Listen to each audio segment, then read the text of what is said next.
మహామంత్రి వీరకేసరి నోళ్లు వెళ్ళబెట్టారు. ఆ యువకుడు పేరు నిధి గదూ? క్షత్రియుడు కాదనుకుంటాను. అవును, క్షత్రియుడు కాదు, వీరకేసరి అన్నాడు. అతని తండ్రి కర్దముడు, నా బాల్యమిత్రుడు. క్షత్రియుడు కాని వ్యక్తి క్షత్రియుడితో పోటీ పడడం నిషేధం. పోటీ జరిగిపోయిందిగా గురుదేవా. మహామంత్రి అడ్డు తగిలాడు. వసంత నవరాత్రులు, వీరదశమి, స్పర్ధలు, ఉత్సవాలు, ఈ తొందరలో కేసరితో మరొక క్షత్రియ యోధుడే పోటీకి అర్హుడు అనే నిబంధనను ప్రకటించడం మర్చిపోయాం. ఇప్పుడు రాజగురువు గారు గుర్తు చేశారు అని చెప్పండి. నిధి అనే యువకుడు క్షత్రియుడు కాని కారణంగా జరిగిన స్పర్ధకు విలువ లేదని, పోటీలలోంచి దానిని కొట్టివేశామని, ఇది మహారాజు గారి ఆజ్ఞ అని, అందువల్ల నిధిని విజేతగా ప్రకటించడం లేదని కుండబ్రద్దలు కొట్టి గంభీరంగా ప్రకటించండి. రాజగురువు కంఠంలో గర్వం ప్రతిధ్వనించింది. గురుదేవులు దివ్యమైన విరుగుడు ఉపదేశించారు. వీరకేసరి ఉత్సాహంగా అన్నాడు. అపాయాలు 6, ఉపాయాలు 100 అన్నారు మాలాంటి మేధావి గర్వంగా అన్నాడు. కానీ మహారాజు గారు, మహామంత్రి అనుమానిస్తూ అన్నాడు. మహారాజుకు ముందుగానే కుడి చెవిలో ఉపదేశం చేశాం, మేధావి సగర్వంగా అన్నాడు. మేము రాజగురువులం కదా.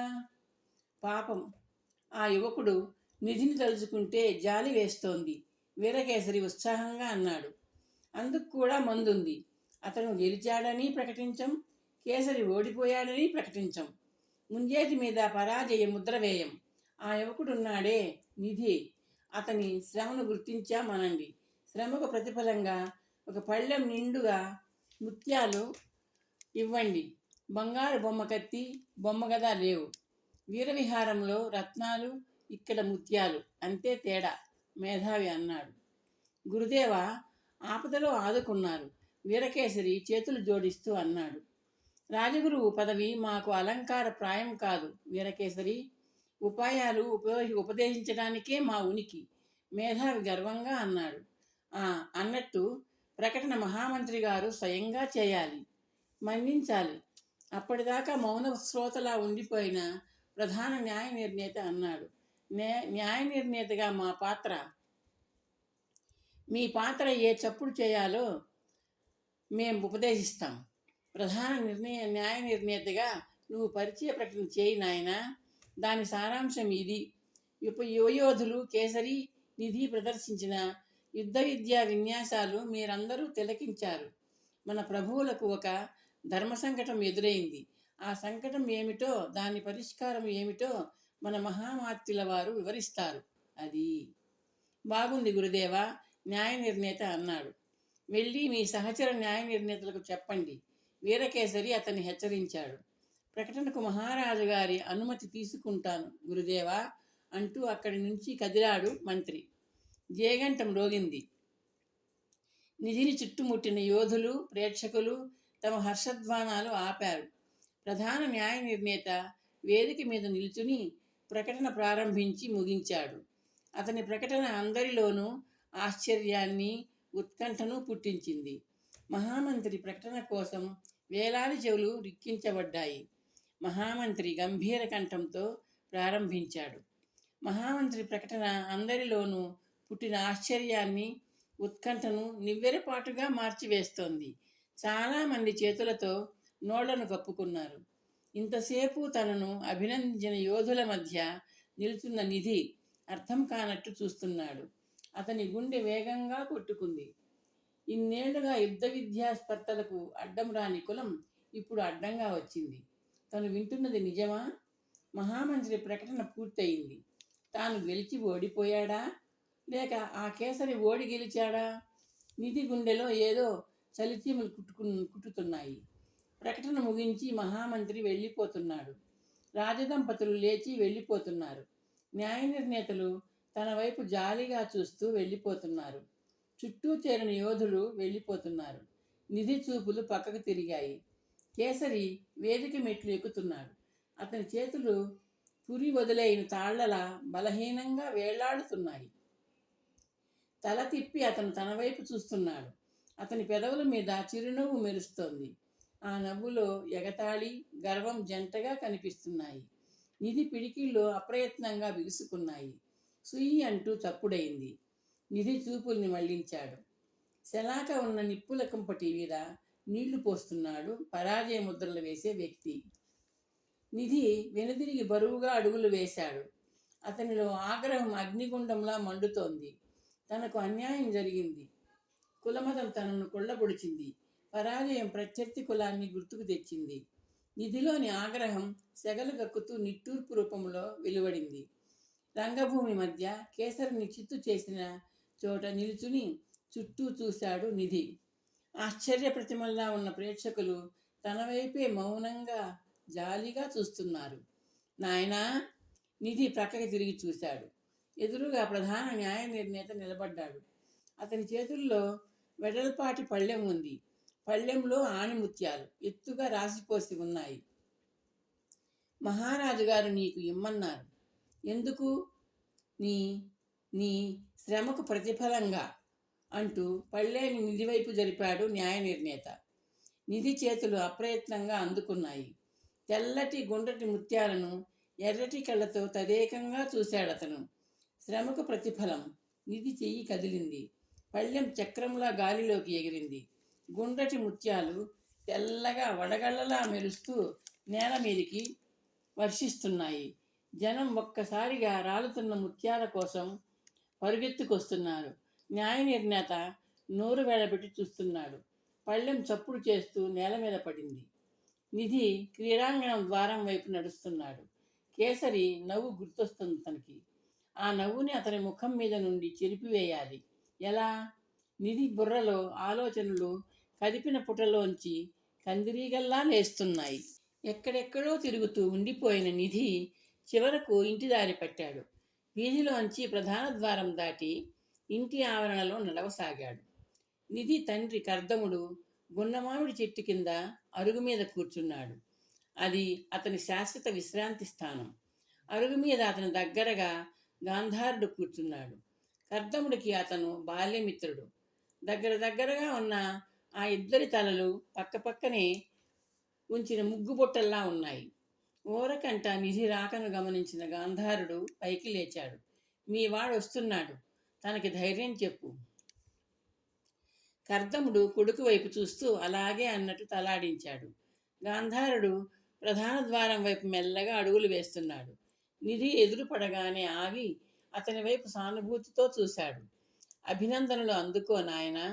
ఖడ్గయుద్ధంలోనూ గదాయుద్ధంలోనూ అహంకారంతో ఈర్ష్యతో కేసరి ప్రారంభించిన ముష్టి యుద్ధంలోనూ నీ నైపుణ్యాన్ని కళ్ళారా చూశాను. నీ విన్యాసంలో 2 అంశాలున్నాయి. అవి నాకు నచ్చాయి. ఆయుధాన్ని ఒడుపుగా వదులుగా పట్టుకోవడం, నీ శారీరక చలనాన్ని అదుపులో పరిమితిలో ఉంచుకొని ఆయుధాన్ని నాట్యం చేయించడం. ముష్టాముష్టి బాహాబాహి చేసే ముష్టి యుద్ధంలో శరీరాన్ని చలనంతో నింపేయాలి. శస్త్ర విద్యా విన్యాసంలో ఆయుధాలకు ప్రాణం పోయాలి. అదే చలనం. నీ విజయానికి కారణాలు ఇవే. విజయం నాది కాలేదు మామా. నిధి చిరునవ్వు నవ్వాడు. ఆ చిరునవ్వులో ఆనందం లేదు, తృప్తి లేదు. విజయం నీదే అని చూసిన ప్రతి వ్యక్తికి తెలుసు నిధి. పందేలు కాసిన వాళ్ళు గెలుపు నీదే అని నిశ్చయించుకున్నారు తెలుసా? 4 చెరువుల నుండి వచ్చిన యోధుల ద్వారా మన సామ్రాజ్యం అంతా నీ విజయం గురించి, నీకు జరిగిన అన్యాయం గురించి తెలిసిపోతుంది. రాజుగారు ఇచ్చే బహుమానాల విలువకు 1,000,000 రెట్లు నీ కీర్తి నీ కొంగులో పడింది. వెళ్ళు, నాన్నతో మాట్లాడు. గాంధారుడు ఆప్యాయంగా నిధి చేతి మీద తట్టి కదిలాడు. నిధి గున్నమామిడి చెట్టు వైపు నడిచాడు. కర్దముడు తలపైకెత్తి కొడుకు వైపు చూశాడు. కూర్చో. నిధి అరుగు మీద కూర్చున్నాడు. కర్దముడు చిన్న మట్టి పాత్రను కొడుకు వైపు జరిపాడు. గాయాలు మానడానికి ఆకుపసర్లతో ఔషధం సిద్ధం చేశాను, రాసుకో. గాయం గుండెలో మందు రాయడానికి అందని చోట అయింది నాన్న. కర్దముడు తల పంకించాడు. నీ ప్రతాపం గురించి విన్నాను. నీకు జరిగిన అన్యాయం గురించి విన్నాను. నా విజయానికి నా కులం అడ్డొచ్చింది నీ కులం కాదు నిధి, ఆ కేసరి కులం. కర్దముడు కసిగా అన్నాడు. రాజుగారికి అల్లుడుగా, సింహాసనానికి వారసుడుగా రూపొందబోయే మేనల్లుడు ఆ కేసరి. రాజుగారికి అల్లుడు కావడానికి, వారసుడు కావడానికి వీరదశమి పోటీలో విజయం సాధించాలా నాన్న? నిధి ప్రశ్నించాడు. కర్దముడు చిన్నగా నవ్వాడు. రాజరికం పుట్టుకతో లభించేది, పరాక్రమాలతో పని లేదు దానికి. స్పర్ధలలో యోధుడిగా పాల్గొనేలా చేయకున్నా కేసరిని సింహాసనం మీద కూర్చోబెట్టవచ్చు. ఎవరు కాదంటారు? కత్తి పట్టలేని వ్యక్తి కూడా జన్మసిద్ధంగా రాజు కావచ్చు. పిరికివాడు కూడా రాజు కావచ్చు. నపుంసకుడు కూడా రాజు కావచ్చు. రాజు సంతతి అయితే చాలు. అయితే కేసరిని స్పర్ధలోకి ఎందుకు దించినట్టు? నిధి ప్రశ్నించాడు. కీర్తి కండూతి, పేరు కోసం దురద. కర్దముడు నవ్వుతూ అన్నాడు. అతను శస్త్రవిద్యలో ఆరితేరినవాడే. అంతిమ స్పర్ధ దాకా నీతో సమానంగా ఎగబ్రాకాడు కదా. కాకపోతే కులం పేరుతో విజయాన్ని నీకు దూరం చేసి ఓడిపోయిన కేసరి చేతి మీద వాత పెట్టకుండా తప్పించడం నీతి మాలిన చర్య. పరాజితుడిగా ప్రకటించి అతన్ని పట్టాభిషిక్తుడిని చేస్తే మాత్రం ఎవరు ప్రశ్నిస్తారు? ఇది కీర్తికాంక్షతో, స్వార్థంతో, అహంకారంతో చేసిన పాడు పని. నిధి మట్టి పాత్రలోని ఆకుపచ్చ రసాన్ని చూపుడు వేలితో కలయిదిప్పుతూ ఉండిపోయాడు. మహాభారతంలో శస్త్రపరీక్ష సమయంలో జరిగిన కర్ణుడి ఐతిహ్యం గుర్తొస్తోంది. మహావీర హారాన్ని నీకు దూరం చేయడంలో కర్ణుడి సంఘటనను స్ఫూర్తిగా తీసుకున్నారనిపిస్తోంది. నిధి తండ్రి వైపు ఆశ్చర్యంగా చూశాడు. కర్దముడు తల పంకించాడు. ఇందులో రాజగురువు మేధావి ప్రమేయం ఉండి ఉంటుంది.